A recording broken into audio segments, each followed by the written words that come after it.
Hello, this is Rob Blum, and I'm here Friday the 13th on my third amateur podcast on the Gaza war. I'm giving my impressions and some information on the war.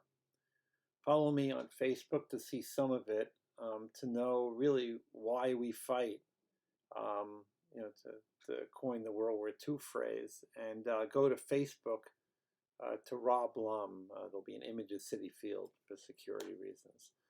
Um, Also, most importantly, go to Honest Reporting for very incisive analysis. Though I note my podcasts are private and Honest Reporting has no association with the content here.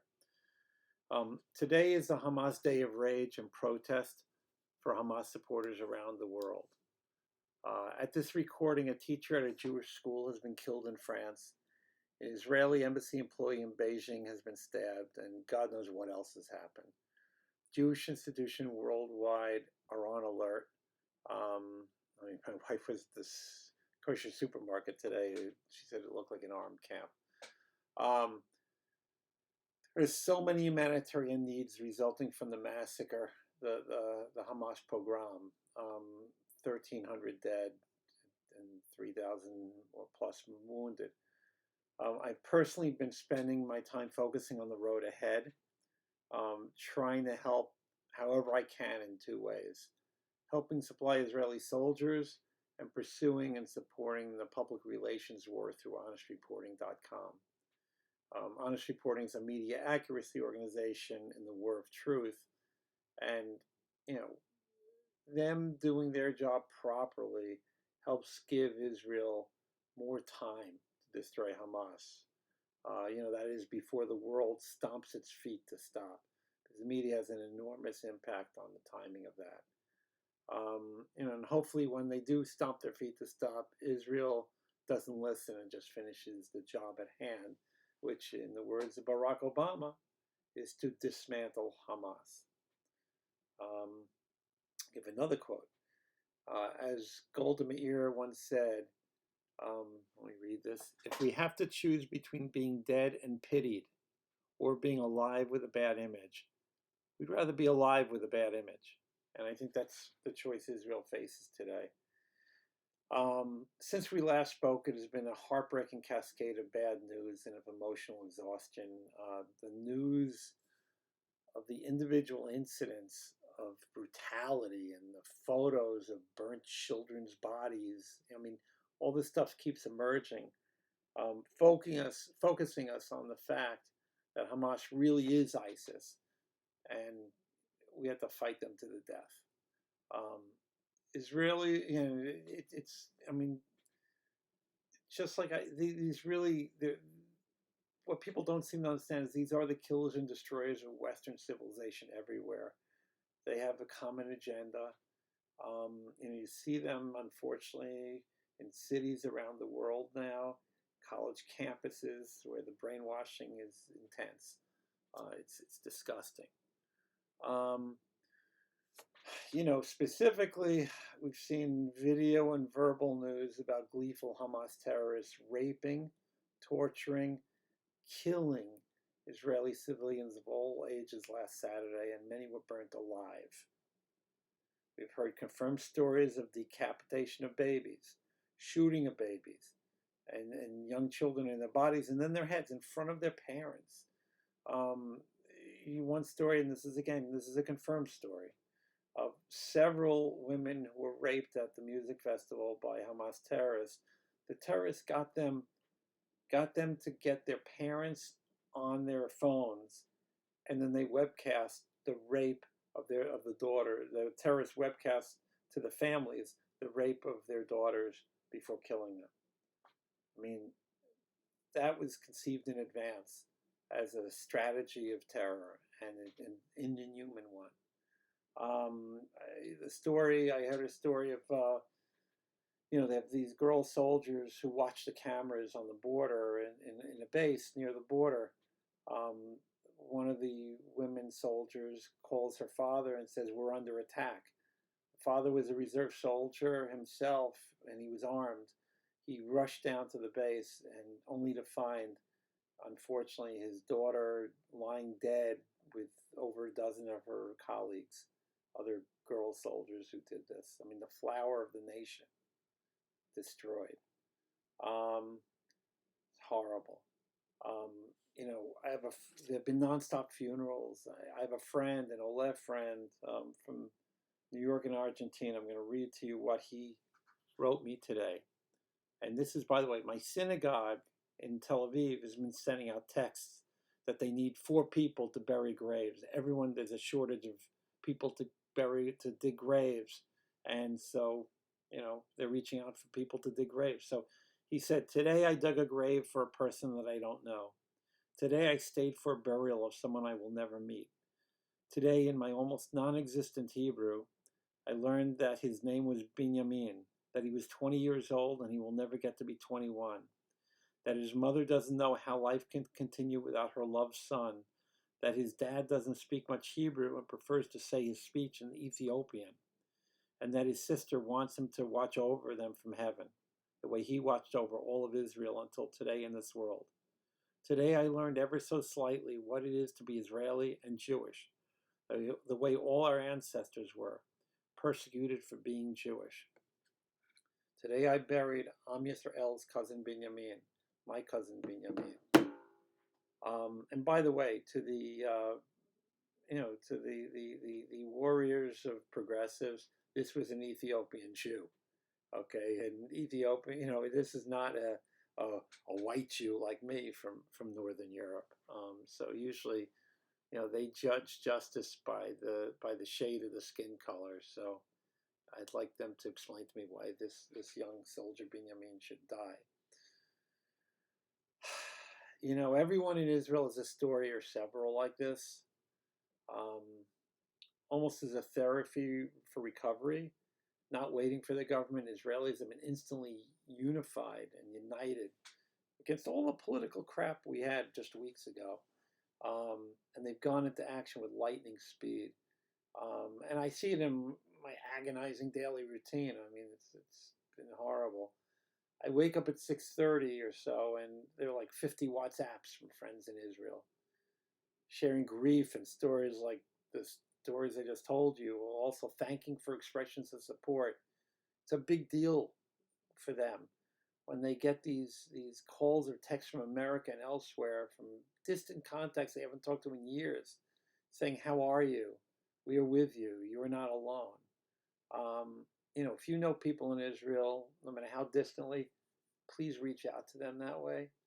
The ultimate mitzvah really was the Biden speech. And many of you who know me well know that I'm not going to say too many nice things about Joe Biden, but his speech was fantastic. It was a mitzvah. It was necessary for Israeli morale. The whole country got picked up by it. The whole country. I mean, really.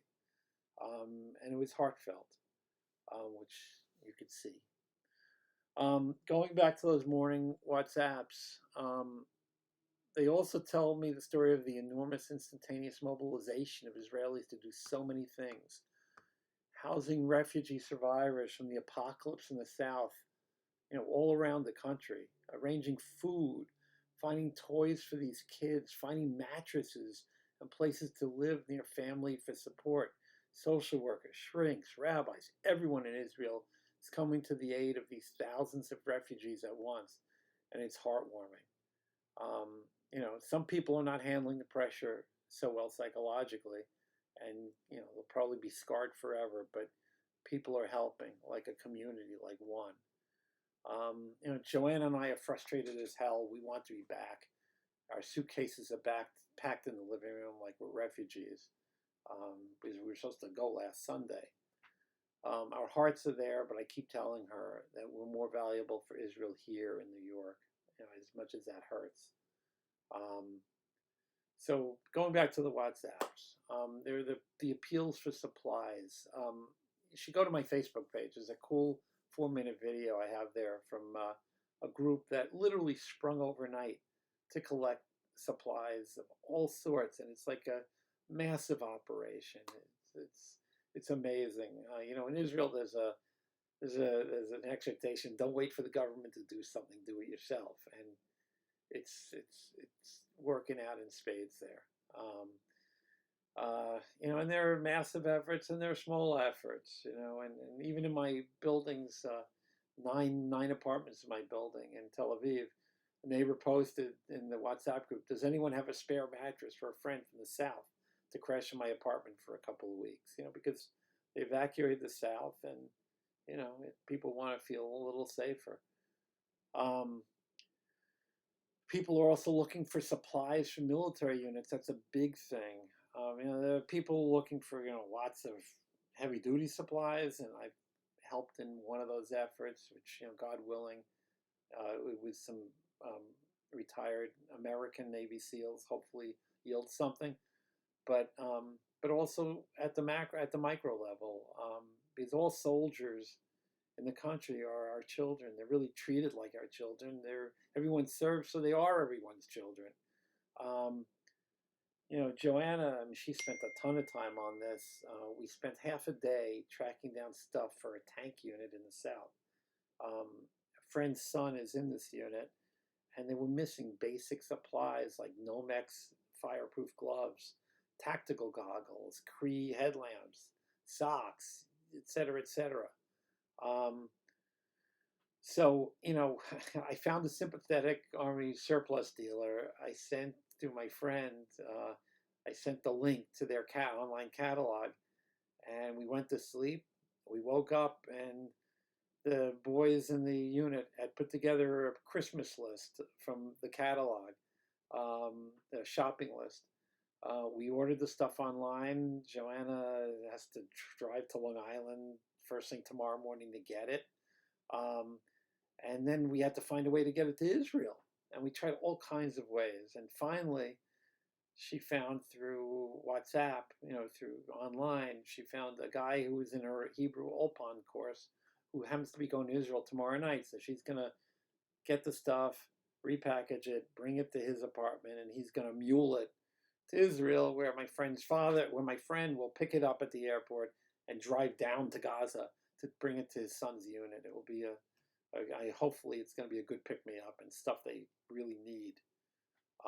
Again, how the hell you have a tank crew and you don't have Nomex gloves? I don't get it.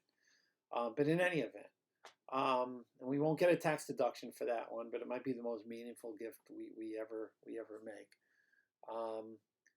The major Jewish organizations are being told by the Ministry of Defense, don't do that. Just give us, the Ministry of Defense, money and we'll do it. But these kids need this stuff now. And both Israelis in Israel and supporters here are getting them that stuff now. Sometimes you just do it, don't wait.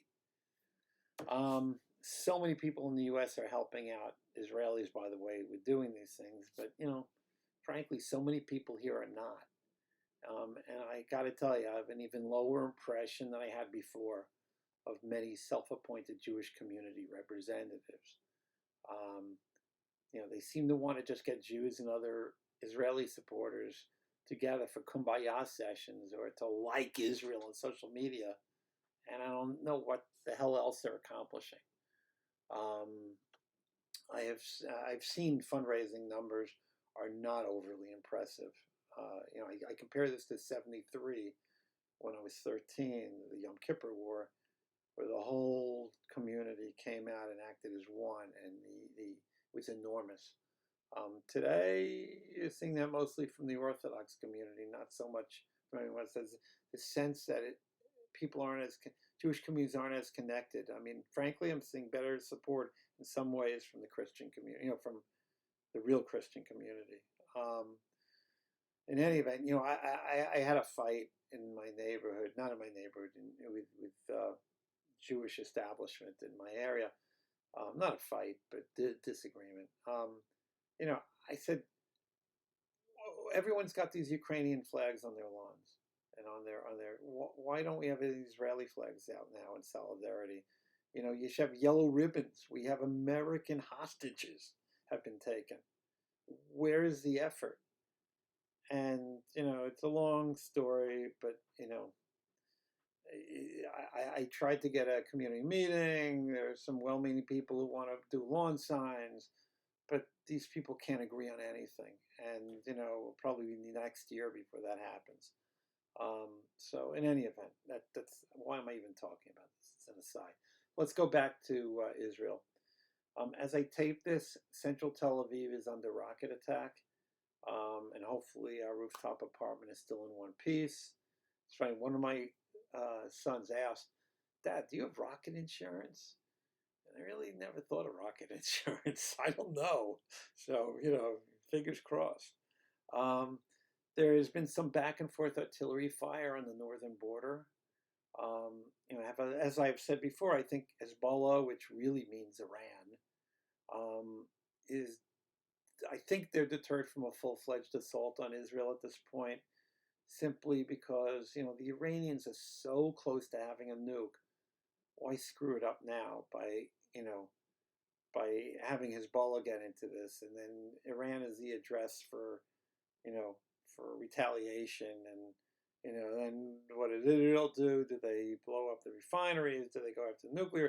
Do they threaten nuclear and blackmail America into really attacking Iran?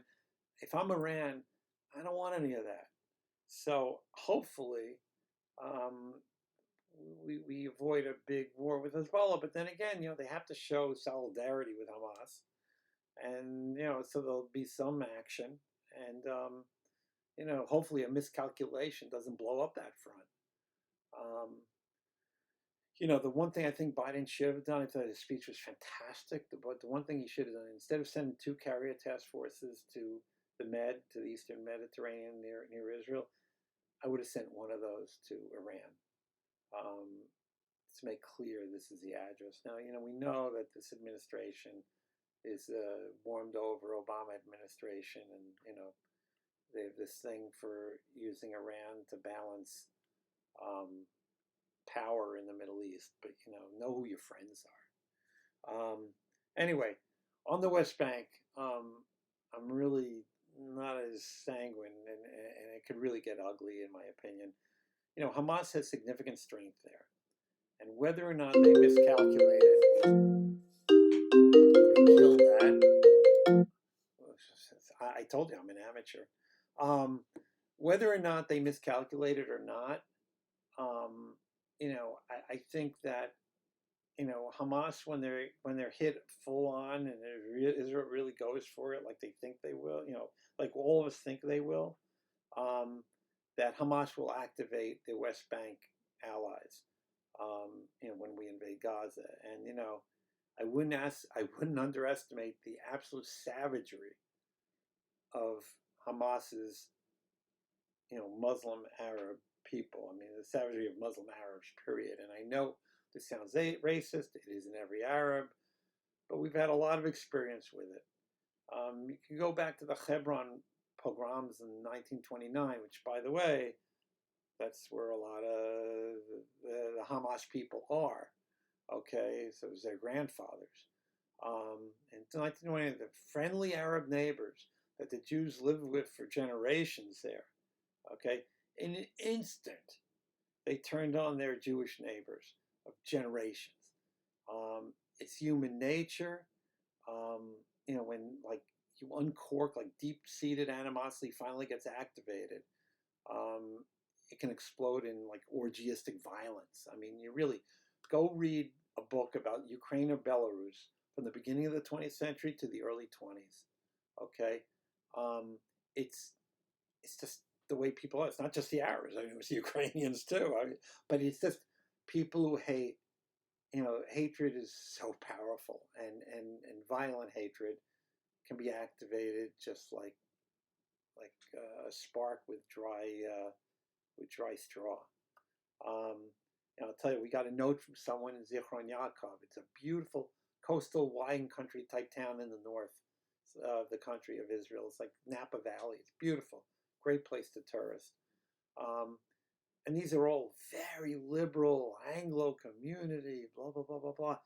They're setting up patrols to protect against neighboring Arab villages, as if this is 1940, okay? Their feeling is that, the success of the pogroms in the south can very possibly inflame passions among, their Arab neighbors who they live with in peace, more or less.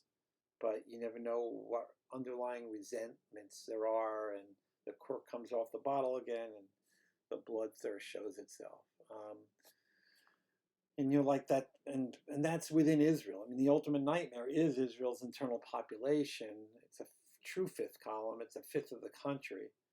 And if that pops, Israel will really have to suspend looking like a democratic, civilized country in the Galilee, and it could get very, very violent and could lead to refugees. And, you might have the Middle East turning some more. Anyway, going back to Gaza, Israel continues to pound Gaza. Hamas is hiding safely beneath Gaza in tunnels. Their above ground infrastructure getting destroyed, but they've done that before. They're also shielded by over 100 hostages, including multiple Americans. The numbers move around, but it's significant. My gut tells me Israel invades Gaza in earnest next week. The probing actions have begun, and Israel's been softening up and with air assaults, and they're warning they want the refugees, they want the Gazans to move down south as refugees, to be out of the way, line of fire, to be in safety. And of course, there's several things. First of all, the Egyptians have said, no, we're not letting any Gazan refugees into Egypt. We don't want them, okay? And Hamas has told their own people, even though Israel's given them evacuation maps of exactly where to go to be safe, Hamas has been telling their own people, don't go, you're not allowed to go, stay where you are, stand up. Which is going to mean that there are going to be higher civilian casualties than would otherwise be anticipated.